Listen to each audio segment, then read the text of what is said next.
मेरे प्यारे बच्चों नमस्कार। मैं अरुण कुमार राय बेटा बर क्लासेज में आपका स्वागत करता हूं।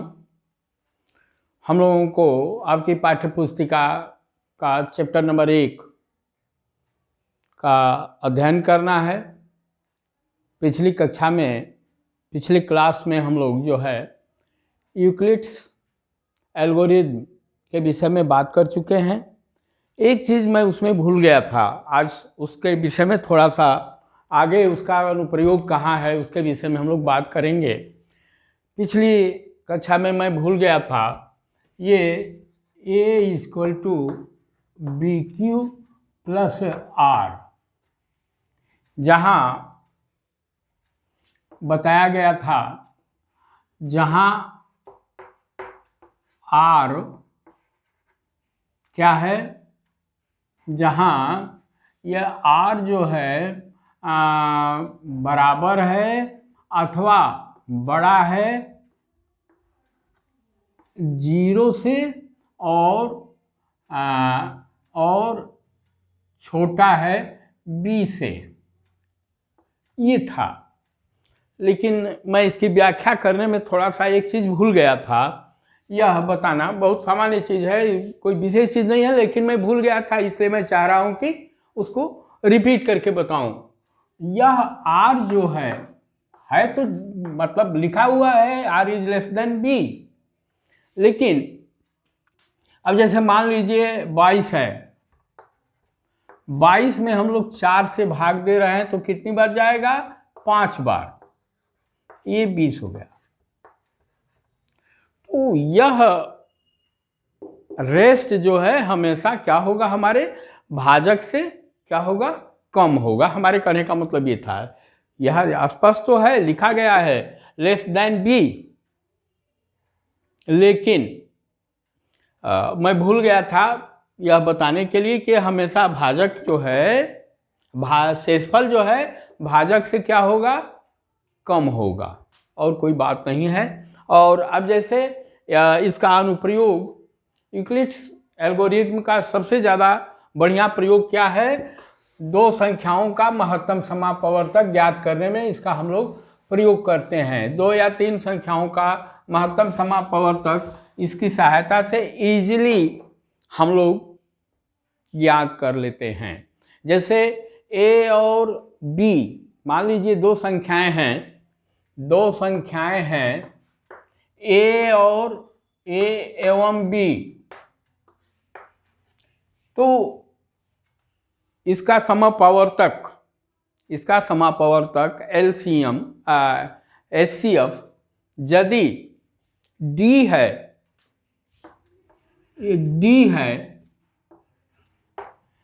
इसका HCF यदि D है, महत्तम समापवर्तक यदि D है, तो इसका मतलब यह है कि D वह सबसे बड़ी संख्या है जो दोनों संख्याओं को पूर्णतया विभाजित करती है। अब जैसे मान लीजिए कि आपकी एक संख्या 20 है और दूसरा जो है 44 है। ये दो संख्याएं हैं 20 और 44। वह कौन सी सबसे बड़ी संख्या है जो दोनों को पूर्णतया विभाजित कर सकती है? तो वह क्या है? दोनों को विभाजित करने वाली संख्या सबसे बड़ी क्या हो जाएगी?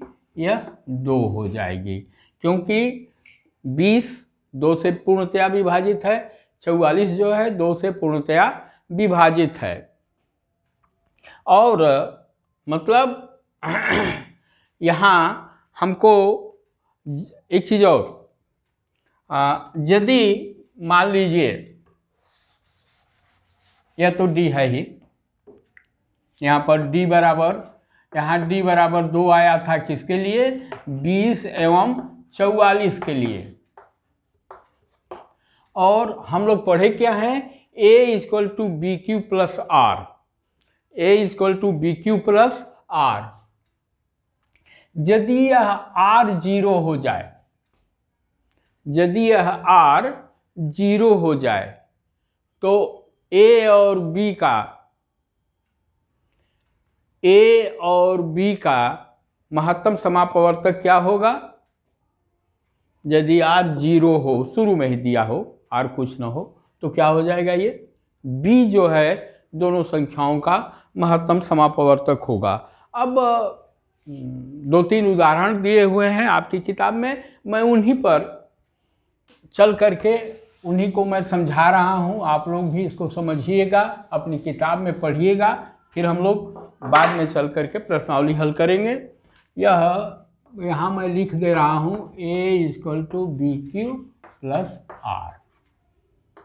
अच्छा, हमको तब तक जैसे दो संख्याएं दी गई हैं, मान लीजिए क्या है 455 और 42,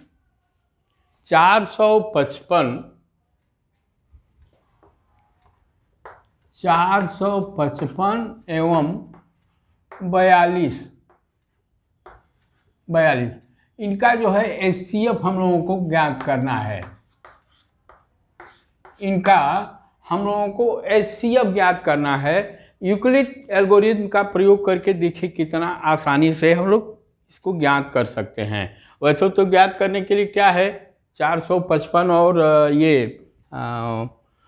42 का पहले हम लोग एक फैक्टराइजेशन करें, प्राइम फैक्टराइजेशन करें, फिर देखा जाए कि कौन संख्या बच रही है उसको लेकर के ये कर सकते हैं। लेकिन यूक्लिड एल्गोरिथम से यह बहुत आसानी से हो जाएगा।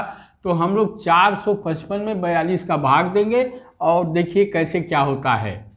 यह देखिए 455 बराबर इससे भाग देंगे, मतलब यह क्या हो जाएगा, हम लोगों का B हो जाएगा।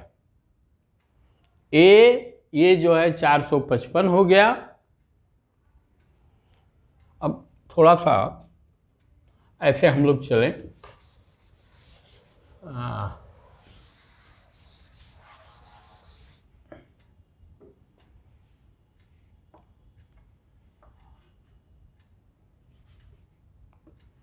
चार 455 एवं 42 का HCF। अब देखिए यहाँ पर A बराबर क्या है, A बराबर 455 है, B बराबर क्या है 42 है, B बराबर क्या है 42 है। अब पहले हम लोग 455 बराबर लिखें, 455 बराबर, अब वह ऐसे भाग वाला नहीं, ऐसे जो इसमें किया जाता है उसको करें, A = BQ + R ऐसे करके चलें। अब ये देखिए क्या है 455 और ये 42, तो 455 में 42 का भाग कितनी बार जाएगा, 420, 42 गुणते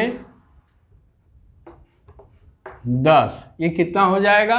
अब इसको समझने के लिए मान लीजिए आपको ये लगे कि भाई कैसे क्या होगा, तो एक काम कर सकते हैं, शुरू में अथवा जब भी आपको इच्छा हो ऐसे कर सकते हैं आप।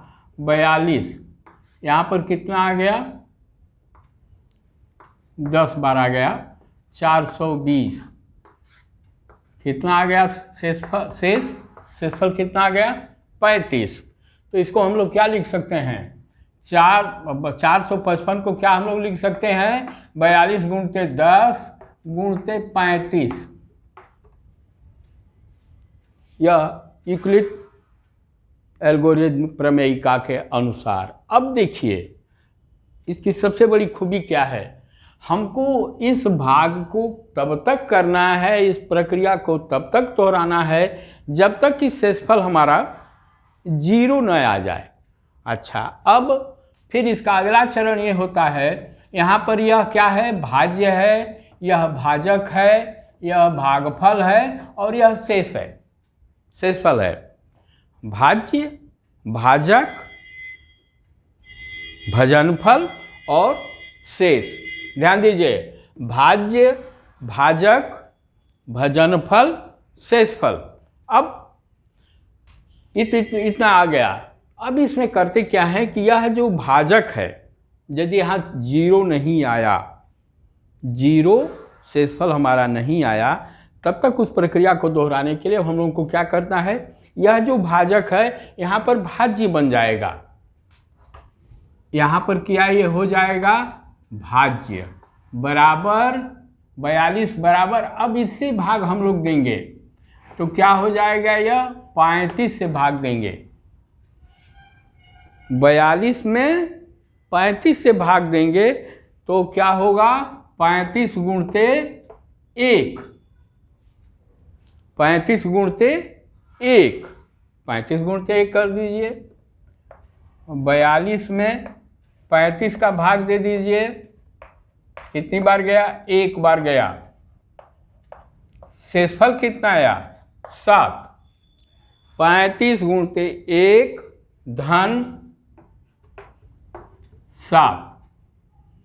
अब भी यहाँ पर 0 नहीं आया, तो इसको 0 करने के लिए अब फिर क्या करेंगे, यह जो है यहाँ पर देखिए क्या है, यह भाज्य है, यह भाजक है, यह भजनफल है और यह शेष है। भाज्य, भाजक, भजनफल और शेष, यही हम लोग पढ़े हैं बचपन से लेकर के अब तक। हम लोग क्या पढ़े हैं, भाज्य, भाजक, भजनफल और शेष। इसको मैं बार बार इसलिए दोहरा रहा हूँ कि बच्चे जो है इस चीज़ को भूल जा रहे हैं कि अभी इसमें क्या भाज्य रहेगा, क्या भाजक रहेगा, इसलिए मैं बार बार कह रहा हूँ। देखिए जब तक यह 0 नहीं होगा, जब तक यह 0 नहीं होगा तो यहाँ का ये भाज्य जो, भाजक जो है दूसरे चरण में क्या हो जाएगा, भाजक जो है भाज्य हो जाएगा। अब यहाँ पर भाज्य क्या है, 35 है, तो यहाँ पर हम लोग ले लेंगे 35 बराबर भाजक क्या है, 7 है। ठीक, 7 गुणते क्या होगा, 7 पाँचे 35, यह भाज्य है, यह भाजक हो जाएगा अगले चरण में। तो ये क्या हो जाएगा, भाज्य 35 भाजक 7, तो 7 में 35 में 7 का भाग कितनी बार जाएगा, 5 बार, 5 बार धन, धन क्या हो जाएगा, ये यहाँ पर अब क्या बचेगा शेष हम लोगों का, 0। मेरे बच्चों, मेरे प्यारे बच्चों, जब यह शेषफल 0 आ जाए तब यह भाजक जो यहाँ पर शेषफल था, इसके कारण इस भाजक में भाग देने के बाद, इस भाजक में इस शेषफल का भाग देने के बाद जब यह 0 आ जाए तो यह भाजक जो है दी गई संख्याओं का HCF होता है, महत्तम समापवर्तक होता है।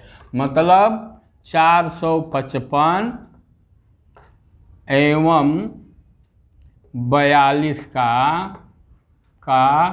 HCF क्या होगा, 7 है। ठीक, 455 एवं 42 का HCF क्या होगा हम लोगों का, 7 होगा।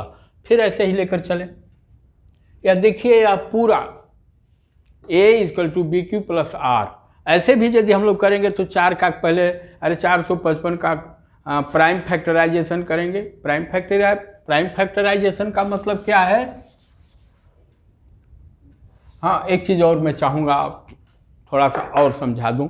देखिए इस चरण के लिए, इसमें कितने चरणों का हम लोग प्रयोग किए, 1, ये 2 और ये 3। तो चरण 1 के लिए, चरण 1 के लिए हम लोगों का क्या है, चरण 1 के लिए हम लोगों का A बराबर क्या है, 455 और B क्या है, 42 है।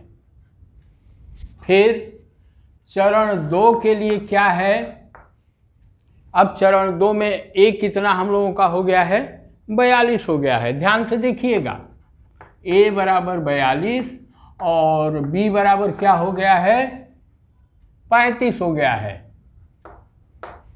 और चरण तीन में क्या हो गया है, ए हम लोगों का।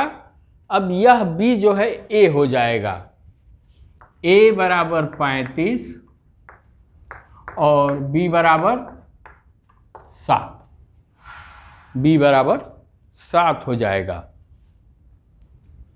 मैं उम्मीद करता हूं कि इसको आप लोग समझ लिए होंगे, आपकी किताब में भी दिया है, थोड़ा इसको मैंने एक्सप्लेन कर दिया है। फिर चलिए अगला देखा जाए उदाहरण।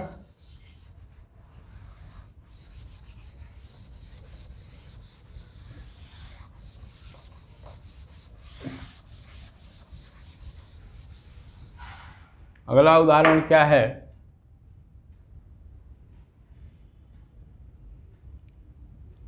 4052 और 12576 का एचसीएफ यूक्लिड विभाजन एल्गोरिथ्म का प्रयोग करके ज्ञात कीजिए। 4052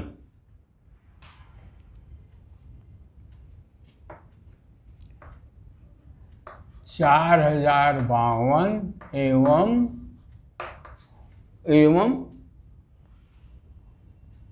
12576। यह देखिए दो संख्याएं हैं हम लोगों के पास, एक है 4052 और दूसरा है 12576।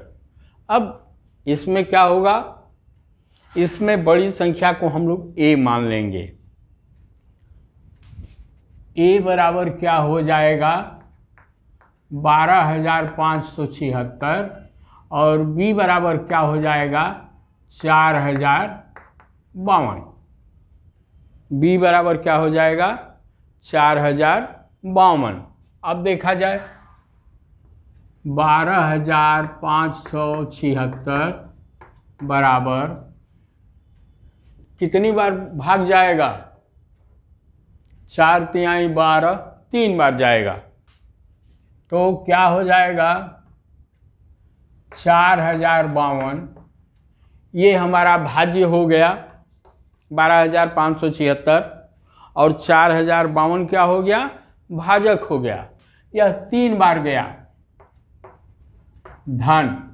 अब इसको गुणा करके देख लिया जाए कितना बढ़ रहा है, क्या हो रहा है, यहाँ देख लिया जाए तो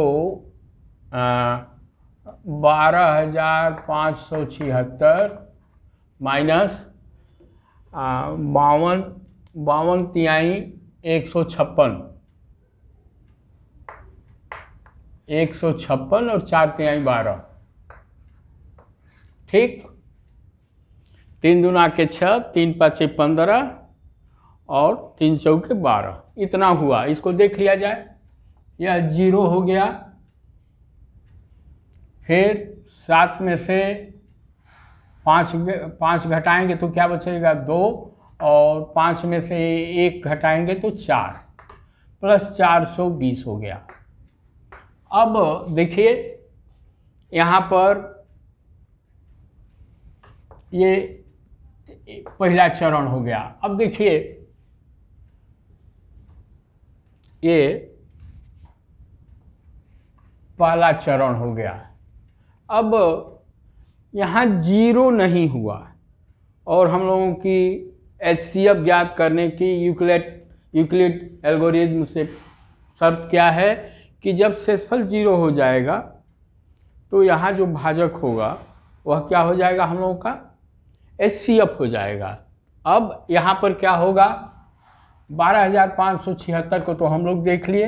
अब यहाँ पर ये 4052 जो है क्या हो जाएगा, हम लोगों का भाज्य हो जाएगा, ए हो जाएगा। अब चरण 2 में क्या है, ए बराबर 4052 हो जाएगा और बी बराबर क्या हो जाएगा 420 से इसमें भाग देंगे, ठीक। मतलब यह भाजक अब भाज्य हो जाएगा और यह शेषफल भाजक हो जाएगा। अब सेकेंड चरण में क्या होगा, 4052 को हम लोग लेंगे, 4052 को लेंगे। 4052 को लेने के बाद 420 का 4052 में कितनी बार भाग चला जाएगा, तो 420 गुणते मैं उम्मीद करता हूँ 9 बार जाएगा, 9 धन।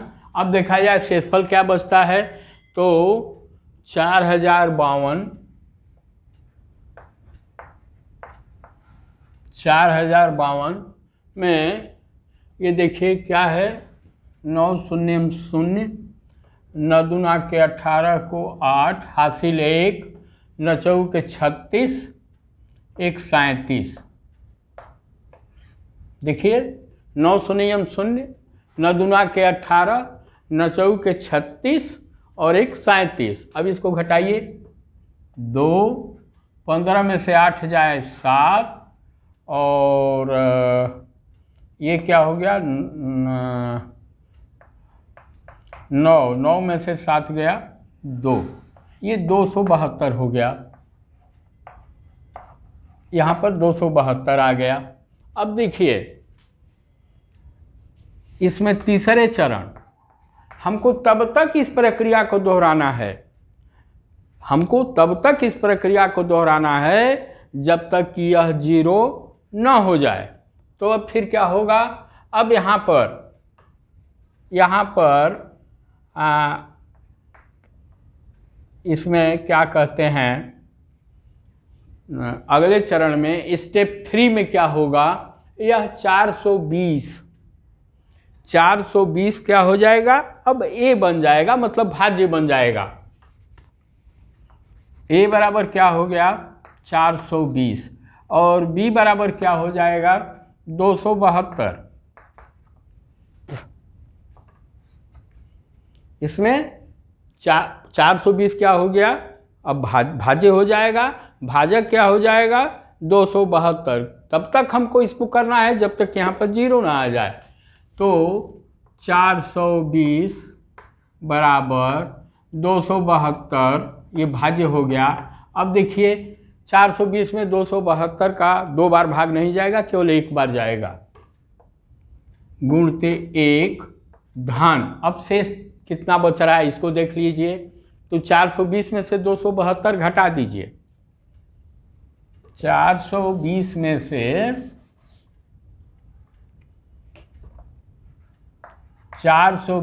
से 272 घटा दीजिए, तो ये क्या हो जाएगा 8 हो जाएगा, और 11 में से 7 गया 4 और 3 में से 1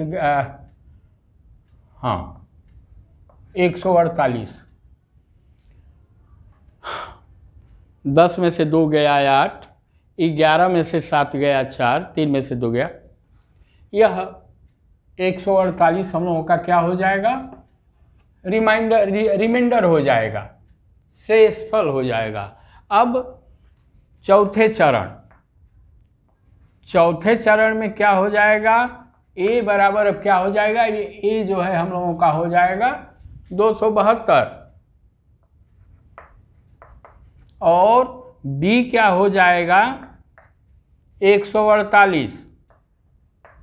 ध्यान दीजिए,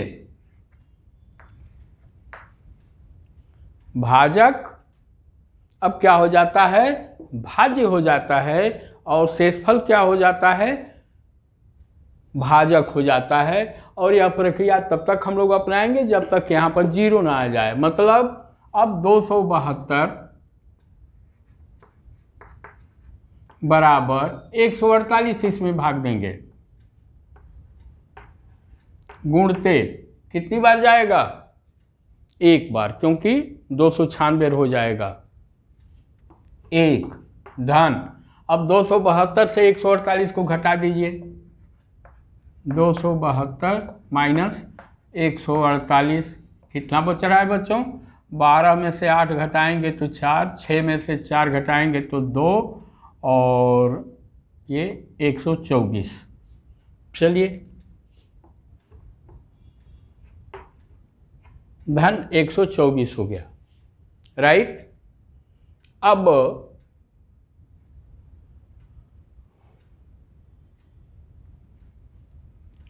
अगला चरण, अब अगले चरण में, चरण 5 में क्या हो जाएगा, A बराबर कितना हो गया 148 और B बराबर क्या हो गया 124।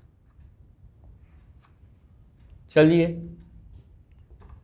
148 बराबर 124 गुणते कितनी बार भाग जाएगा, एक बार, धन शेषफल कितना बचेगा 148 से 124 घटा देंगे तो 24 बच जाएगा, 24 दूना 48। फिर अब यहाँ पर क्या होगा, अगले चरण के लिए यह 124 भाज्य हो जाएगा और ये भाजक हो जाएगा। 124 बराबर ये क्या है 24, ठीक, गुणते 124 में 24 का कितनी बार भाग जाएगा, 24 पाँचे 120, 5 बार, 5 बार। शेषफल कितना बचा 4, शेषफल कितना बचा 4। फिर अगले चरण के लिए यह भाज्य हो जाएगा, यह भाजक हो जाएगा। अब यहाँ जगह नहीं है, मैं उम्मीद करता हूँ इतना चरण लिखने के बाद आप लोग समझ गए होंगे। तो अब ये क्या हो जाएगा 24 बराबर 4 गुणित 6 धन 0, 4 छके 24। अब देखिए यहाँ पर हम लोगों का भाजक क्या है 6 नहीं है, 6 क्या है भजनफल है, भाजक क्या है 4 है, मतलब 12,576 और 4,052 का HCF, मतलब 12,576 एवं 4,052 का HCF कितना हो गया 4 होगा, यह 4 होगा। अब देखिए यूक्लिड लेमा की यह विशेषता, मतलब यह थोड़ा सा शेषफल वगैरह कैलकुलेट कर लीजिए, वह केवल इतने चरण से ही हम लोग आराम से निकाल लिए। 12,576 का प्राइम फैक्टराइजेशन करेंगे और फिर 4,076 का करेंगे, तब जा कर के होगा। 12,576 को एक प्रथम चरण में ही हम लोगों ने बाहर कर दिया, फिर 4,052 को दूसरे चरण में बाहर कर दिया। थोड़ा सा लंबा हुआ, कोई बात नहीं, मतलब यह एक आसान विधि है दो संख्याओं का HCF ज्ञात करने का। तो बच्चों मैं उम्मीद करता हूं कि फिर अगले क्लास के लिए मैं छोड़ दे रहा हूं। अगले चरण के लिए जो है तमाम उदाहरण है, पहले हम लोग उदाहरण हल करेंगे, इसके बाद प्रश्नावली हल करेंगे।